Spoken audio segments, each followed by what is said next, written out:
Hola a todos, vamos a continuar con el capítulo de cargas, fuerzas y campos eléctricos. Como tal, este capítulo tiene una gran cantidad de aplicaciones en la tecnología moderna.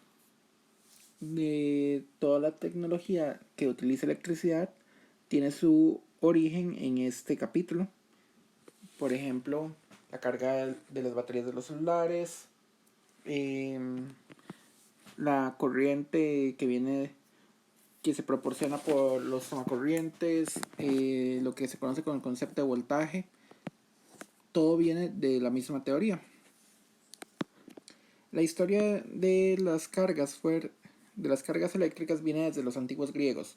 Los griegos conocían que el ámbar, al ser frotado sobre una superficie, podía repeler otro ámbar que había también sido frotado sobre una superficie.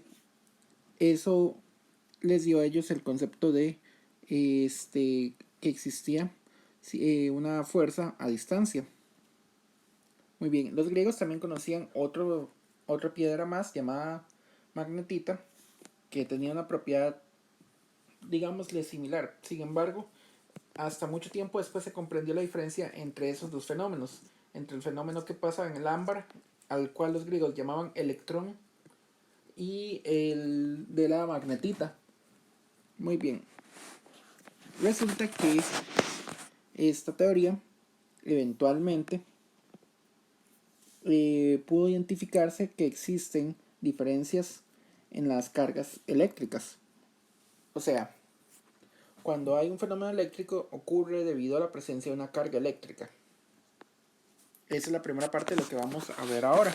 La carga eléctrica es una sustancia, de momento no estoy diciendo qué clase de sustancia o qué clase de materia es o cómo se comporta, solamente vamos a decir de momento de esto, que al tener un cuerpo cargado eléctricamente puede llegar a repeler o atraer otro objeto. Después veremos exactamente qué es esa famosa carga eléctrica. Muy bien, podemos ver un fenómeno muy sencillo, que es si nosotros frotamos una regla de plástico. Entonces, si frotamos una regla de plástico con suficiente fuerza y suficiente tiempo, ella se va a cargar eléctricamente. Si hiciéramos lo mismo con otra regla de plástico, entonces, ¿qué observaríamos? Las dos reglas se repelen. Ahora, en el caso de que tengamos más bien una barra de vidrio y aplicamos exactamente lo mismo, entonces vamos a ver que la barra de vidrio y la regla de plástico más bien se atraen. En cambio, si tuviéramos dos barras de vidrio cargadas, se repelen. ¿Eso qué pasó? Pues resultó que existe una diferencia entre las cargas. Entonces, se teorizó que todas las sustancias, todo está compuesto de estas famosas cargas eléctricas y que deben de existir dos cargas eléctricas.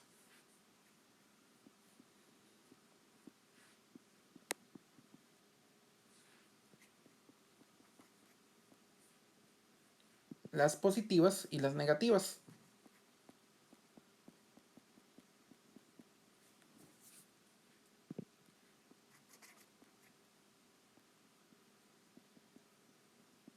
Al final van a ser exactamente lo mismo, solamente van a diferenciarse por un signo o menos, realmente.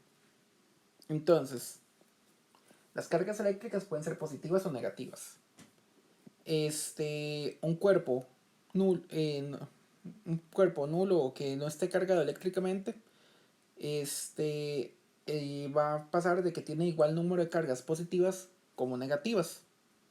Realmente, si uno empieza a partir una sustancia, digamos, tenemos una barra de, llamémosle hierro, y la empezamos a partir y partir y partir y partir, eventualmente llegaríamos a que observamos los átomos, entre comillas, y vemos que el átomo como tal está compuesto de electrones en su interior, perdón, de protones en su núcleo y otra partícula más llamada neutrones, además de electrones entre comillas orbitando fuera del átomo.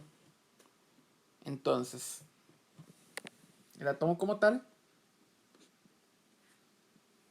va a tener un núcleo cargado positivamente compuesto de protones y electrones, de protones y neutrones. Los neutrones no tienen carga.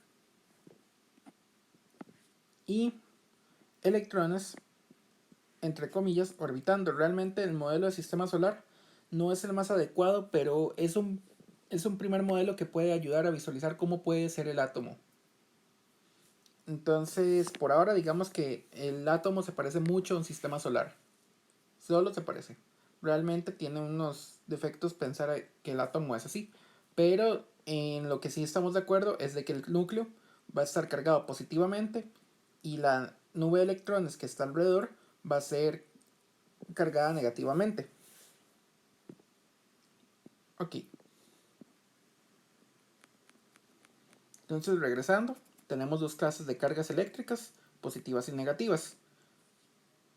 Todas las sustancias están compuestas de protones, neutrones y electrones. Un átomo está compuesto de esas partículas, por lo tanto todo tiene carga eléctrica. El neutrón realmente es una partícula compuesta y no se puede separar en una parte positiva y una parte negativa. Existen sí partículas que del todo son partículas fundamentales, o sea que no se van a dividir en otras y que no tienen carga eléctrica, como el neutrino o la propia partícula de luz, que es el fotón. Bueno,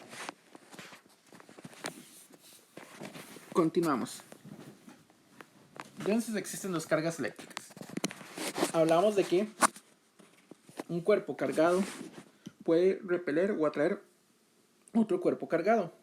No puede aplicarse lo mismo a cuerpos no cargados. Un cuerpo cargado no puede repeler o atraer un cuerpo no cargado. Entonces tenemos obligadamente la condición de que tiene que haber carga eléctrica para que se pueda sentir la fuerza eléctrica. Muy bien. Entonces, ahora vamos a ver. Ya dijimos que tienen que existir cargas positivas. Y si, por ejemplo, tuviéramos dos cargas positivas, ellas van a tender a repelerse. ¿Eso qué quiere decir? Que existe una fuerza que va a tomar esta carga que acabo de señalar y la va a tratar de empujar en esa dirección, mientras que existe otra fuerza de igual magnitud pero diferente dirección. Por eso lleva un signo menos esta otra fuerza. ¿Por qué? Porque va a tratar de ir en la otra dirección. Y las fuerzas deben de ir en la misma línea de acción que une ambas cargas. O sea, pensamos las cargas como pequeños puntitos y la línea que une ambos puntitos entonces es la que va a tener la dirección de las fuerzas. Las fuerzas como tal entonces en este caso van a ser repulsivas. ¿Por qué? Van a tratarse de alejar una de la otra. Si tuviéramos cargas negativas, ocurre lo mismo. Cargas del mismo tipo, o sea, del mismo signo, van a repelerse.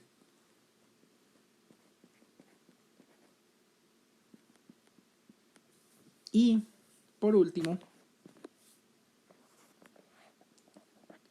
cargas, una positiva y una negativa, van a tratar de, más bien, atraerse en la misma línea de acción que las une. Entonces, hacia acá hay una fuerza que la atrae y hacia acá hay otra fuerza que la atrae.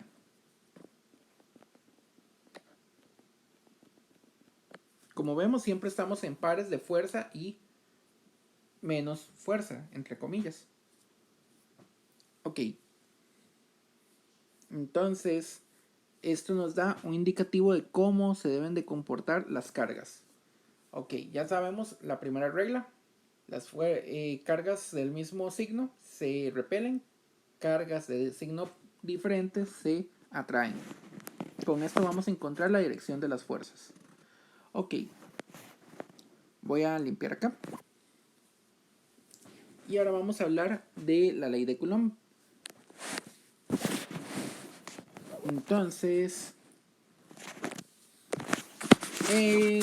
al realizar el estudio de esta clase de cargas, llegó Coulomb y logró modelar la fuerza eléctrica que ocurre sobre cargas puntuales. Entonces, resulta que las cargas puntuales, o sea, las cargas que son un puntito, es la forma más fácil de imaginar las cargas. Ya sabemos que tiene una fuerza y ya realizamos un par de experimentos mentales que nos dicen qué va a pasar con esas fuerzas. Entonces, vamos a darle la fórmula matemática que encontró Coulomb para pares de cargas puntuales. Se conoce como la ley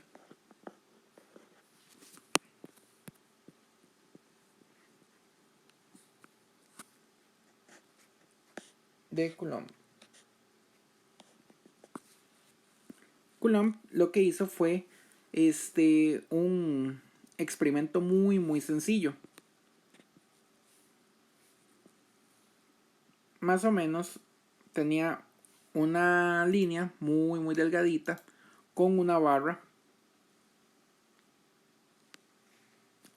aislante. Ahorita hablo de lo que es un aislante y lo que es un conductor. Y en los extremos logró cargar positivamente unas esferitas pequeñas. Y le agregó manualmente, él puso una barra con una carga similar, o sea, del mismo signo, y encontró que esta se va a repeler en la misma línea de acción. Entonces Coulomb encontró que podíamos establecer una relación matemática para la fuerza que tiene una carga eléctrica en presencia de otra carga eléctrica. Muy bien, entonces esta fuerza va a tener la siguiente magnitud. Va a depender de las cargas que están exponiéndose una con la otra. O sea, va a depender de Q1 y Q2. Se multiplican ambas cargas. Encontró algo muy importante. La carga como tal es inversamente proporcional a la distancia al cuadrado que la separa. ¿Eso qué quiere decir? Que si yo me alejo 2 veces, la fuerza decae 4 veces. Eso lo hizo con un sencillo experimento de este estilo. Encontró que al separar la distancia al doble, la fuerza decaía 4 veces. O sea, era la cuarta parte de la fuerza. Alejarme 3 veces era la novena parte de la fuerza. Entonces, esta fuerza no solamente va a depender de las cargas y de los signos de las cargas, sino que además depende de la distancia al cuadrado que la separa. Esta distancia la voy a anotar por la letra R. Y de una constante de proporcionalidad. Muy bien, ahora vamos a hablar de las cargas de los signos que vamos a tener. La carga Q, como tal, en el Sistema Internacional de Unidades se mide en coulombs.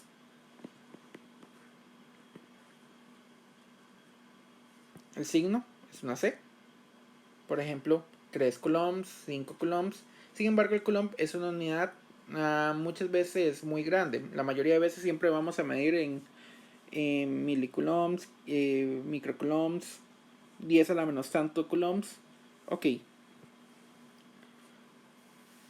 Realmente el coulomb no es la unidad básica del sistema internacional. El coulomb, como tal, va a depender de otra unidad, que es la corriente eléctrica.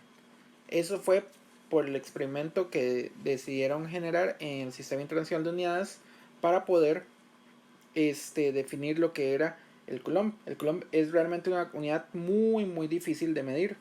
O sea, la carga eléctrica es muy difícil de medir. Sin embargo, la corriente eléctrica, que luego hablaremos de ella, es muchísimo más fácil de medir y de manipular.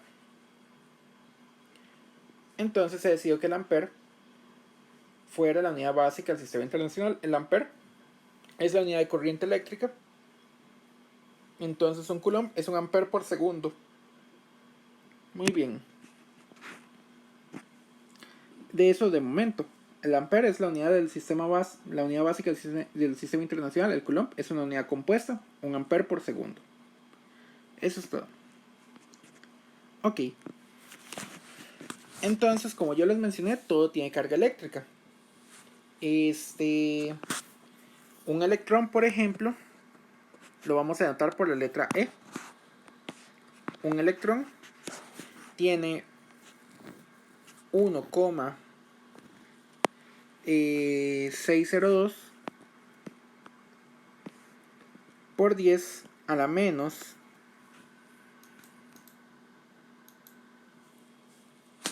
19 coulombs.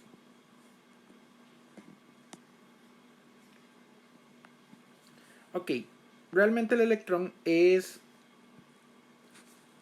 una carga negativa.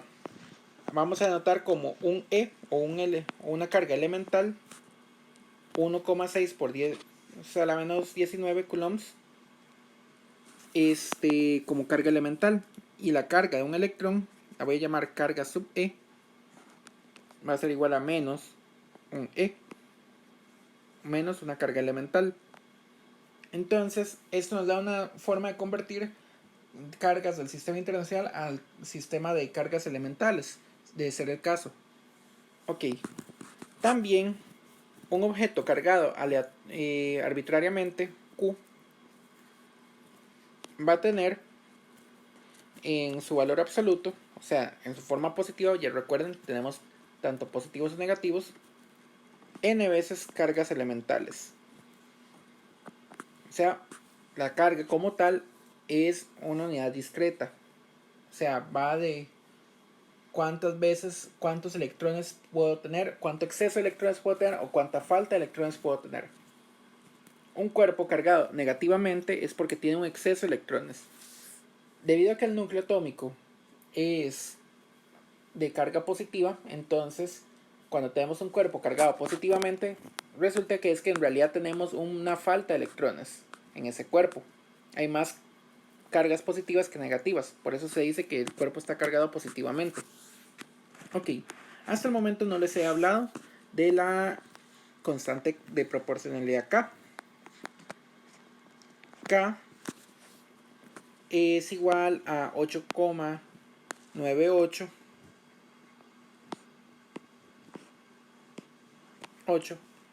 por 10 a la 9 newtons por metro cuadrado sobre coulomb cuadrado. Recordar eso muchas veces es un poco complicado y es para efectos del curso y de la mayoría de cálculos que uno puede hacer, basta con ponerle 9,0 por 10 a la 9 newtons metro cuadrado sobre coulomb cuadrado. Esta fuerza realmente que acabamos de sacar, entonces es solo la magnitud de esa fuerza. Recordemos algo muy importante, la dirección de la fuerza como tal está en la misma línea de acción que une ambas cargas. Si las cargas eran positivas, la fuerza va a ser repulsiva. Si las cargas eran negativas, la fuerza, si ambas cargas eran positivas, la fuerza va a ser repulsiva. Si ambas cargas son negativas, la fuerza también va a ser repulsiva. Y si era una positiva y otra negativa, la fuerza va a ser atractiva. Ellas van a tratar de unirse una con la otra. Entonces, con esto vamos a encontrar la magnitud de la fuerza. Y la dirección ustedes van a tener que ponerla. Entonces, recordamos, esta fuerza es un vector.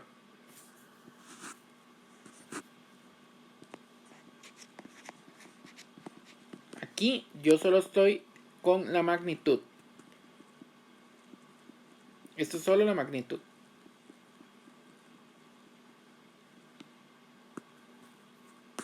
Perdón, aquí.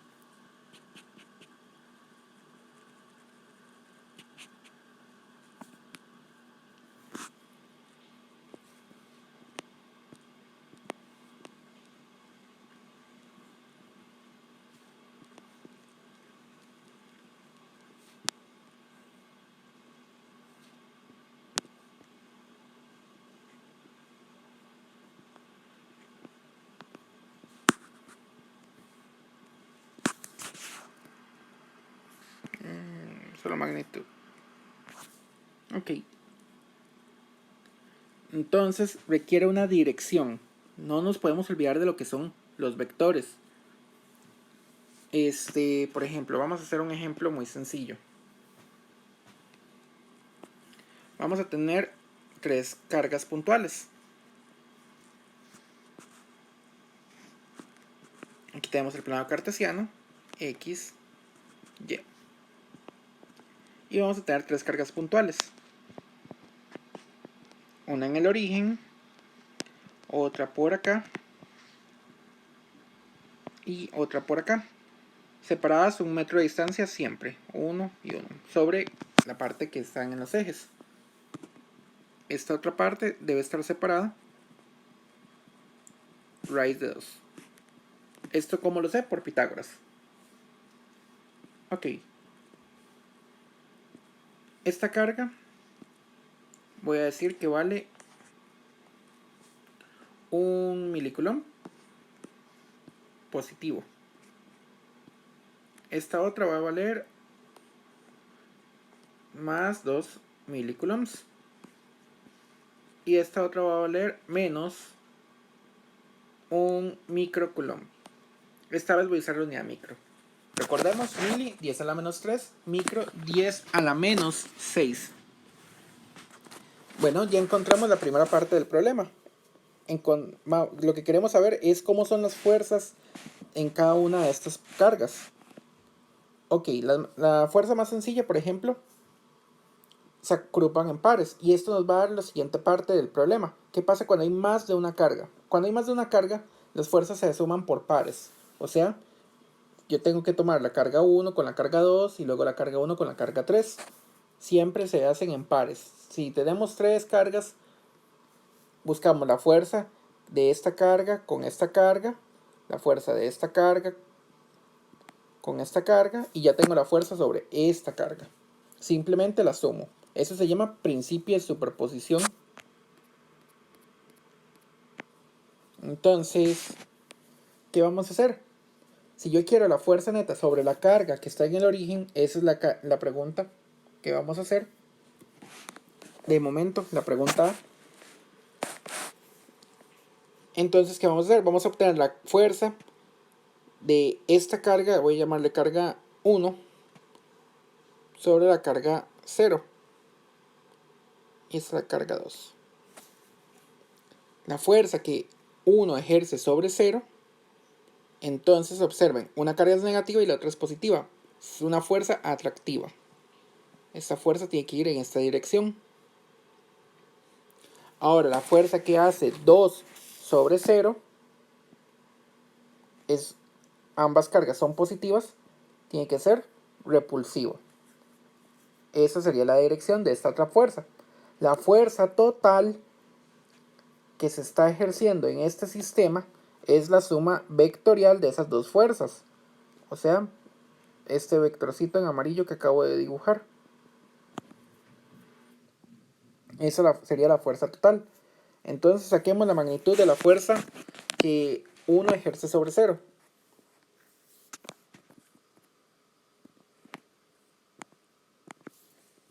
Entonces fuerza que 1 ejerce sobre 0 es igual a K por Q0. Depende del libro, se usa una letra Q mayúscula o Q minúscula. Da exactamente lo mismo. Q0 sobre Q0 por Q1 entre R cuadrado. Para efectos de lo que es solo magnitud, puedo usar el valor absoluto de las cargas. Sin embargo, la dirección de la fuerza ustedes me la tienen que decir. Yo voy a usar la magnitud, simplemente magnitud de la fuerza, y para dar la magnitud hay que ponerle las barras de magnitud. Técnicamente, cuando uno usa solo magnitud, son solo cantidades positivas. Entonces las cargas, recordemos que pueden ser positivas o negativas. Entonces le ponemos los valores absolutos para evitarnos problemas de signos. Esto sería 9 por 10 a la 9 por 1 milicoulomb, 1 por 10 a la menos 3 por un microcoulomb. 1 por 10 a la menos 6. Y lo voy a poner positivo porque es valor absoluto. Dividido entre r cuadrado. R cuadrado en este caso es 1 al cuadrado. Dame un segundo para ponerlo en la calculadora.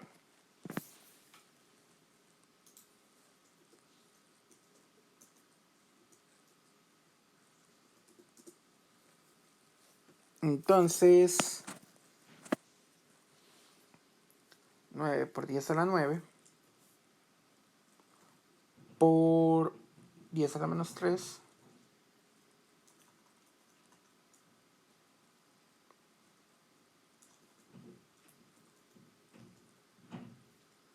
Bueno, si lo ven, esto es muy fácil.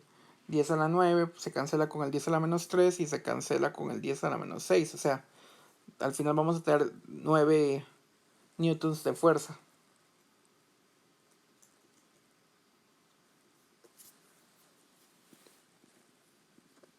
Entonces esta fuerza tiene una magnitud de 9 newtons. Y su dirección esta fuerza sería en J positivo más J. Por lo tanto, a la hora de dar este vector, fuerza que 1 ejerce sobre 0 es igual a 9 en J. Depende del libro, a veces usan esta notación al revés. Fuerza que está ejercida en 0 debido a 1. Entonces nada más le ponen al revés. Simplemente hay que leer qué libro están usando. Yo uso fuerza que 1 ejerce sobre 0.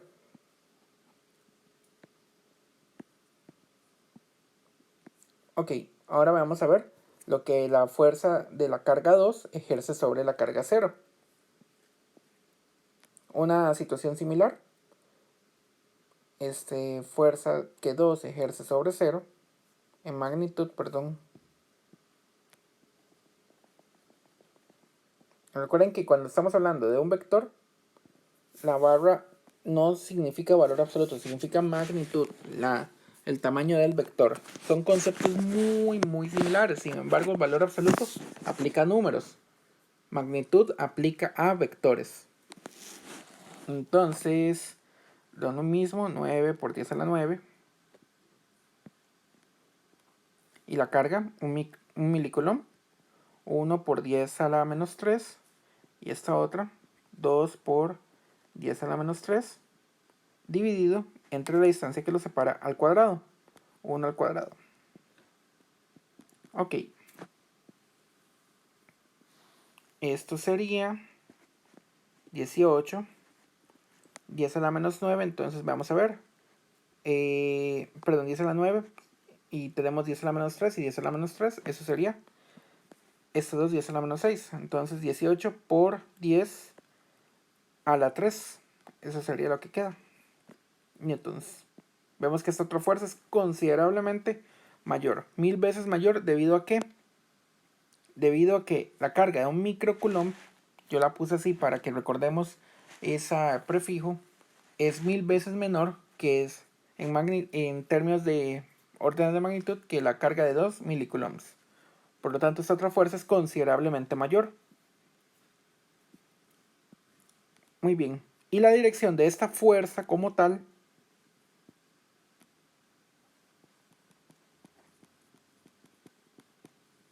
está en menos I. Recordemos, esta es la dirección. Y apunta en la parte positiva. Por lo tanto, tenemos que ponerle el menos para que apunte hacia el otro lado. Y la fuerza total es la suma de todas las fuerzas eléctricas hechas por pares. Entonces, o sea, por pares de cargas eléctricas. Fuerza que 1 ejerce sobre 0 más fuerza que 2 ejerce sobre 0. En forma vectorial. Recordemos la suma vectorial. Is con is, jotas con jotas y pare de contar. Debe entender eso. Las i solo se pueden sumar con las i y las j solo se pueden sumar con las j. Y si se tuviera el vector k, las k se suman solamente con k. No se va a poner i con j. Recordemos que ellos lo que representan son la dirección en donde se está moviendo la carga. Entonces 9j menos 18 por 10 a la 3 en i. Y las unidades, newtons. Ok, eso sería todo. Ya es la suma del vector. Ya en eso el vector está listo. Entonces ya eso es una respuesta completa. Podríamos haber calculado más bien la fuerza que 2 ejerce sobre 1. Se los dejo como ejercicio. En ese caso, esa fuerza, veamos a ver, solamente voy a dibujar la dirección que 2 ejerce sobre 1. Estaría en el mismo rango de acción.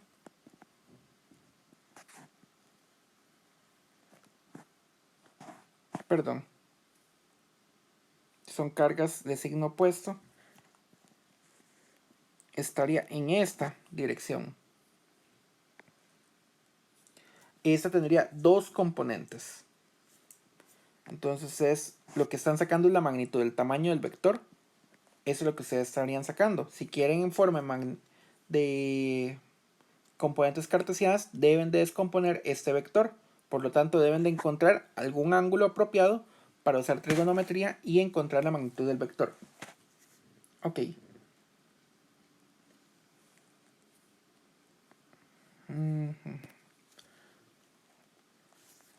La constante K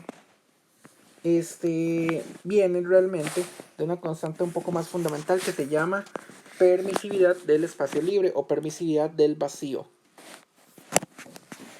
K como tal recibe nada más el nombre de constante K o constante de la fuerza eléctrica, pero en muchos libros y en muchos contextos es preferible usar la otra forma de la constante.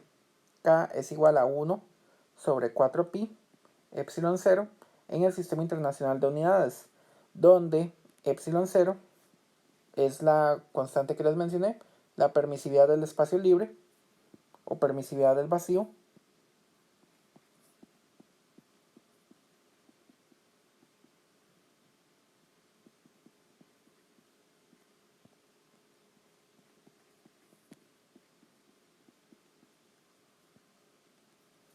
Y esta constante de permisividad del vacío es igual a 8.85 por 10 a la menos 12 Coulomb cuadrado sobre Newton metro cuadrado.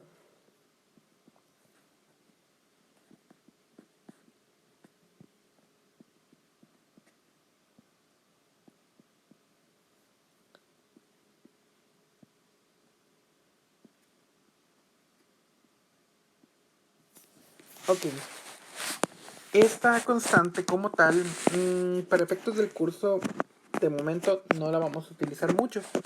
Es más útil utilizar la constante K, 9 por 10 a la 9, Newton sobre, Newton metro cuadrado sobre Coulomb cuadrado. Es muchísimo más útil para nosotros en el caso de cálculos.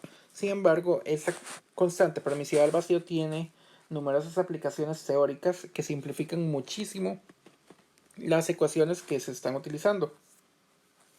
Como tal, hasta ahora solo estoy hablando de cargas que están queditas en un punto. Eso se llaman cargas estáticas. Eso es muy importante. ¿Por qué? Porque las leyes que generan las fuerzas van a cambiar si la carga está en movimiento. Entonces, por este capítulo, todas las cargas van a quedarse queditas en su lugar. Cuando lleguemos a la parte de magnetismo, veremos qué es lo que pasa cuando las cargas se están moviendo respecto a algún marco de referencia. Entonces, como tarea, aparte de sacar ese vector, les doy el repaso otra vez de trigonometría y de vectores.